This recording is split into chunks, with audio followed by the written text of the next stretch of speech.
X antibody with SOC sounds like a whole new way to build Dorugoramon.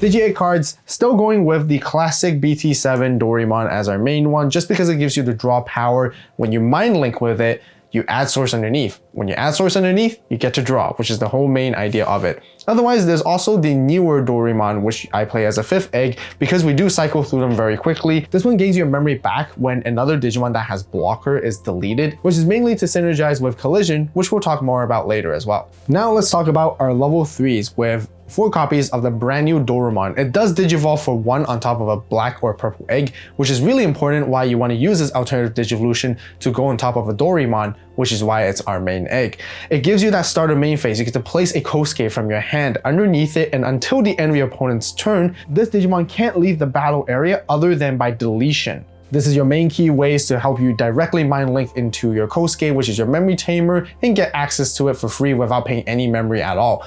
With its inheritable, all turns, this Digimon just straight up gets extra 1000 DP, which is helped to beef up your stack as you're building towards it. Then for the other Dorugoramon, got 2 copies of the BT7 one just to help you search for cards that are X antibody trait related, which is still most of the cards in this deck when it comes to any Doru related cards. Now for one of the cards that really helped turbo and increase the efficiency is definitely the new Ukomon here. Digivolving for 1 cost on top of any egg is totally fine, which is always a really good first turn move if you want to get into it. But whenever you push any Digimon out from the breeding area to the battle area, including itself, you can search the top 3 cards. You can grab yourself a Tamer, you can grab yourself any Digimon, and then hatch an egg to give you the momentum until you find your Dorumon and your Kosuke's. Then you can set up the second one at the back. Otherwise, you continue to rack up these multiple at a time. Really helps effectively find the key pieces you need in order to climb up. But that's it for the level 3s. Now let's talk about our level 4s. Definitely 4 copies of the Dorugoramon here, which has collision. Collision is a whole new mechanic where during this Digimon's attacks, all your opponent's Digimon gain blocker and they must block if able. That means any of your opponent's Digimon that is unsuspended will have to block an attack, and they get to choose which Digimon to use to block though. By utilizing this keyword, it's going to help you synergize and trigger a lot of other redirecting effects as well. This card can also help you draw and cycle through when it's on plate or digivolve, but also taunt your opponent's Digimon. By choosing that particular Digimon, it has to attack at the start of the opponent's next main phase. And then inheritable, extra 1000 DP, just like Dorugoramon as well, just to beef up your top end there. Now, as we continue with our level 4s, I'm actually not running any of the dexdorugoramon, or as a matter of fact, none of the dex cards in this deck, because when I was playtesting, I realized there's not enough synergy with it overall. Therefore, the SOC traits are the way to go. But we are going to be getting more Dex cards in the future in BT17, especially when it comes to dexdorugoramon. And I know many of you guys are excited. We're going to be covering updates on the channel, so make sure to subscribe, turn on the notification bell to stay tuned. And like always, you guys can always see early deck lists on the AVAULT Club if you join. So because of that, we're actually running 4 copies of Airdramon, mainly because it has SOC, but it gives you access to Marvin Jackson from your hand, and you can de-digivolve either when you on play or digivolve into this card. It also gives you inheritable reboot, which is going to be really crucial because it can help your big stack as it synergizes with blocker alongside as well, which we'll get to see more in the combos later. And then to round up for my level 4s, I'm actually running 2 copies of Sephirothmon. We talked about collision earlier on and the whole idea of taunting the opponent's Digimon and making them and forcing them to attack. Sephirothmon does exactly the same, and by being able to do so, you can synergize with a lot of redirection effects later on too, which is going to help you pop off. As we move on to level 5s, 4 copies of the all-new Dorugoramon, which has collision as well. The main key usage of this card is the all turns effect when an attack target is switched or redirect. As long as you have a SOC trait Tamer underneath it, you can then digivolve into any Beast Dragon, Undead, or SOC trait card from your hand without paying the cost. And these are the moments where you can counter and surprise against your opponents as the main combos as you climb into Dorugoramon for free, and we'll show you guys more as we get into it. Additionally, it can play more stuff back from the trash when this particular Digimon deletes any of your opponent's Digimon via effect or battle as well. As for the secondary level 5, we're actually playing Megadramon. Initially, you guys might be thinking, isn't this a Machine Dramon card instead? But actually, it's also a SOC support type card, because on play or when digivolving, you get to reveal the top 3 cards of your deck, you get to add SOC trait cards underneath it, and then add another one to your hand and then trash the rest. By doing so, you can get access into your Marvin Jackson, you can get access into your Kosuke or any Digimon that you want to put under as you're going through. And when it attacks, you can delete any of your opponent's 3-cost Digimon or Tamers as well, as long as you have an SOC trait Tamer underneath it.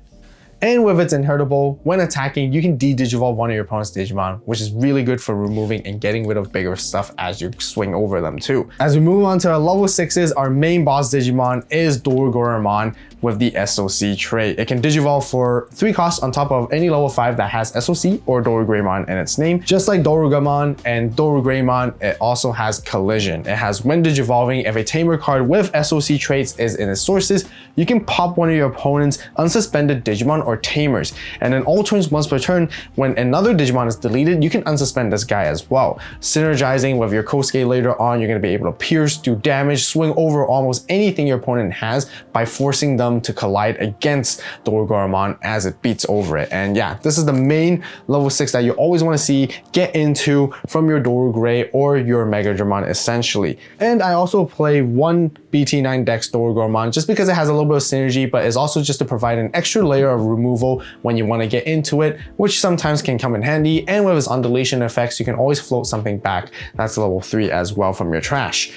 As another level 6 I like to play is Vikemon Ace, because you taunt your opponents, force them to attack, they'll never see this coming. Aside from going into Dorugoramon, going into this guy, you can blast Digivolve, de-Digivolve 2 on your opponent's Digimon, and none of your opponent's Digimon with 1 or fewer Digivolution cards is allowed to suspend until end of their turn as well. You can also delete your opponent's Digimon with when attacking, as long as it has fewer Digivolution cards compared to Vikemon Ace. And this guy also just gives so many surprises, really fun card and inclusion to have for sure. And last but not least, including Death-X as well, just because it's part of the Dex and Dorugora line, so definitely makes sense to add. But mainly, it is just a really good generic staple to have anyways. That's all for Digimon. Let's talk about Tamers. 3 copies of Kosuke being your main memory Tamer of the deck, but then you can mind link with any of your Digimon that has X antibody or SOC trait. While mind linked, they gain piercing and blocker, and that gives you the aggression and damage as you use collision to attack into your opponent's Digimon and by forcing them to block at the same time. Then as the other SOC Tamer, we got Marvin Jackson, just really good to help you gain memory and set up your trash in the early stages so that you can play stuff back with Dorugoramon's effect. Being able to mind link with any cyborg, but mainly SOC trait Digimon so that they can gain jamming and blocker, very similar to Kosuke. Otherwise, keeping it 3 and 3 is to help ensure that we have access to these Tamers so that we can gain maximum benefits when it comes to having our effects with our SOC line. Then I like to play 2 copies of Final Zubagon Punch, which is just gonna really beef up Dorugoramon. You can swing with multiple checks, extra 3000 DP, reboot and blocker as well, which is gonna be really, really strong to help you close games and your whole offensive strategy. Then for removal option, I like to have 1 copy of Dorudin just because you can delete Tamers and then you delete rest of your opponent's Digimon. That is the lowest play cost as well. And it's also a really nice clutch card that comes out from security to surprise your opponents. I also include 1 X anti-proto form. Sometimes being able to reduce your Digivolution cost as you climb up into your X antibody is going to be really helpful, giving you a little bit of that recursion when your stack isn't threatened. You can always grab the source back and then recycle and then put proto form back to the top of your security. Gives you a little bit of that defense as well. And for the rest of the options, I'm going for 4 defense training and 2 black memory boosts just for my search and consistency to find pieces that we need overall. And sometimes you might even want to max out 4 and 4 just to really help you ensure to find all your cards, especially when it comes to Digimon as well. When it comes to tech choices, I wanted to include Tsururizumon in the beginning just to give it that extra aggression for security, but I just realized, having the rookie lineup that I currently have just to help you cycle through and draw more and find pieces is just way more crucial. Like I talked about, there certainly is the older Doru sort of lines or the Dex Doru lines, which you can definitely include, but definitely much better to be adding them once BT16 comes out. So definitely stay tuned for that. But you can go for that stack building version to sort of build one big stack and sort of go for those big combos instead as well. And you can also play the older Dorugoramon. I would just recommend it as a one-off, but it can help you rack up a lot of DP so that you can swing over stuff and also pop things at the same time with it, which is kind of nice to have every now and then. Oriomon is pretty effective too. Being X antibody related, you can pop things, you can also have protection, which is kind of nice, but doesn't really get to utilize the Alphamon Unsuspending and Hurdle just because you don't play it. As for the other Ace card, aside from Vikemon Ace, Mega Gargo Ace can also be played in this just because it's black as well. You can blast Digivolve, suspend stuff, unsuspend itself, prevent stuff from Digivolving, and like I talked about earlier with Oriomon, you can also go with Alphamon Oryuken as an alternative top end level 7 if you want to. Can be kind of interesting, but you don't have as many X antibody sources, so if you're going for the stack build, which is more X antibody related, and you guys can also include this card to gain additional memory back. Otherwise, of course, then there's Cool Boy if you go alongside with that route. And for the other option that you can play aside from Dorodin is also Metal Impulse. Being able to de-digivolve and pop things that are level 4 or lower is kind of handy as well. Alright, combos and how to play Dorugoramon with Collision. Now with the opening hand cards, of course, you want to see are always going to be your searching cards. And of course Dorumon, and you really need to find your X antibody pieces, which is why your other Dorumon sort of helps, and also at the same time you need to search your Tamers. Now the first intention is, a lot of you guys might think the first thing to do is actually Digivolve into Dorumon. Now this only would be the most ideal case if you have Kosuke in your hand ready to go. What I personally like to do is find Ukumon in the early stages instead. Digivolve into Ukumon, whether it's your first turn or second turn. First turn, you can just immediately put your opponent to 1. Second turn, you can just get it ready and then play maybe like a boost and maybe potentially even a Tamer if you can, but there are ways to sort of cheat out Tamers for free as you go through the combos, which is also really nice. But yeah, if you can go through with multiple searches, it's always gonna help you a lot. But anyways, with Ukumon ready to go, you push out. As soon as you push out, you do your search. These are the key pieces that you need to find. Dorumon, and then the Kosuke Tamer. That's how I like to play it, because by doing so, then that helps you with the psychability and keep you in the momentum of the game, because now that you hatch, and once you have find those two, you can go into that and get it ready to go for the next push up. If not, go into a second Ukumon. If you have another one, just keep going it, cycling them, continue to find the pieces, which is very, very important and very reliant in this deck. And as you build up, you want to keep having these ready to go so that when you can go for the full combo, that's when you go for the full stack line and such on. Because you keep pushing it up, Ukumon, you can kind of choose and debate when you want to chip away the security. If you know your opponent's going to delete the Ukumon, then might as well. But if not, the longer Ukumon stays on the board, the more value you're going to keep getting and the more cards you're going to be able to find, once again, because you want to go for your stack build. Anyways, once you have Dorumon ready, the next time when you push it up, that's when you want to use the start and main phase effect. By putting Kosuke underneath, you are basically protected from leaving the battle area, except for deletion.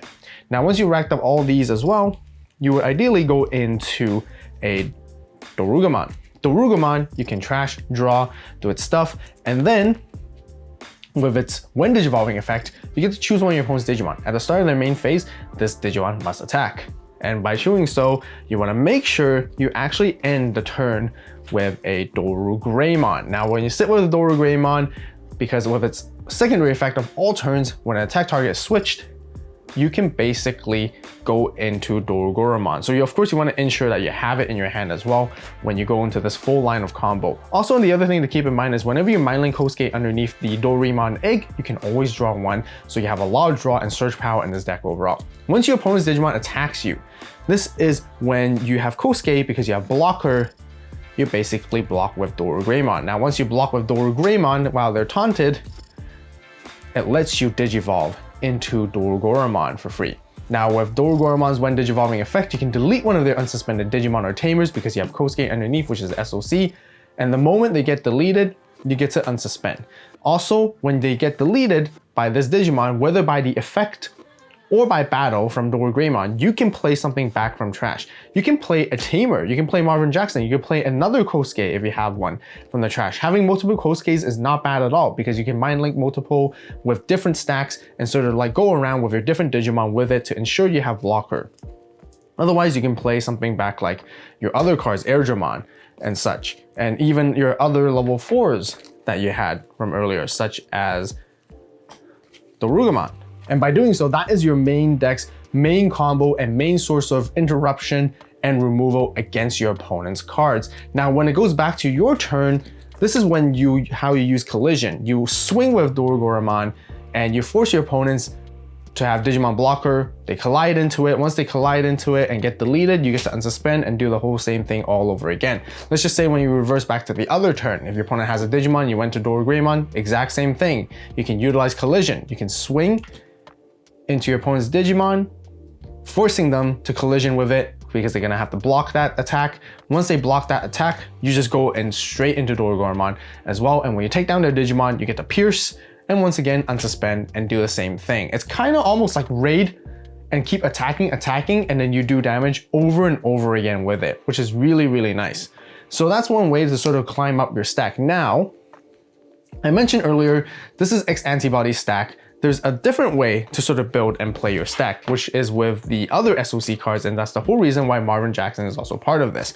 You can sometimes, if you don't see the Dorugoramon, you can always digivolve into Airdramon, and by digivolving the Airdramon, you can de-digivolve your opponent's Digimon as long as you put a Marvin Jackson underneath it via this effect. Now you're gonna gain a lot of inheritables off of that as well.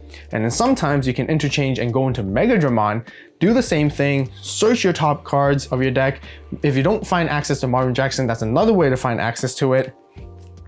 Or it's another method to help you find another Kosuke as well, once again. And then you can tuck it underneath because it searches for SOC. This is not a Dorugoramon X antibody deck. This is a SOC deck. That's really important to keep in mind. And that's one of the things I kind of learned when I played this deck and built this together, because I'm learning that it's SOC specific. So all your traits that you're looking for are always going to be related to that. And then that's when with Megadramon, eventually you can go into Dorugoramon. Let's just say even had Airdramon even to begin with. And you went into Dorugoramon. You did the taunt at them and they digivolve into Megadramon. They're forced to attack. You keep the blocker underneath, and once you block, you know, you could do a whole lot of shenanigans. And then the next turn again, you can go into Dorugoramon. Once you go into Dorugoramon, this is really fantastic because you can swing at stuff. You can de-digivolve your opponent's Digimon as well before they go for collision and block it as well. And then once basically weakening their Digimon, and then you also pierce, damage, jamming as well. Now keep in mind, you can only mind link one at a time off their main effects, but there are ways that sometimes that you can somehow tuck multiples via these effects as you're going up the line as well. Now the other cool thing is I like with Dorugoramon Inheritable is that you can also play Airdramon back. Once you play Airdramon back, you can tuck in a Marvin Jackson underneath, and then you get to de-digivolve, which is really good disruptancy that you can go against your opponents. And sometimes instead of going into Dorugoramon, once your opponent is forced to attack you, you can actually go into Vikemon Ace to play around different matchups or different situations instead, where Dorugoramon normally wouldn't be able to counter out. By doing so, Vikemon Ace de-digivolves too, and then you get to basically kind of stun their board as well. And then afterwards you can win attack, really good synergy, de-digivolve something and then delete something. Just really, really nice, fun stuff overall here. That's really straightforward with the deck. Pretty stack dimensional heavy, where you're just trying to go up the line. And since you're playing so many different kinds of tamers, sometimes this is why I like to include Sephirothmon. By going to Sephirothmon out here, you can force them to attack you. And once you force them to attack you as well, you do the same thing again. You somehow get into your Dorugora and do the same thing here. And then once you have Dorugoramon out, it's really important that you want to have these DP buffs in the inheritable stack, just because then you can go for final Zubagon Punch, beef it up to like 15, 16K, most importantly, meeting that 16K threshold so that you can get reboot, blocker, security +1, swing over stuff, collision with it, pierce for 2 checks, unsuspend, swing again, do 2 checks, and that's a lot of damage to help you finish off and win games that way. Check this gameplay video out to see this deck in action as we force our opponents to collide against us. Special thanks to Premium and Deluxe members as always, and thank you guys so much for watching. You guys have a great day, great night, wherever you are. See you in the next video. This is Vault, signing out.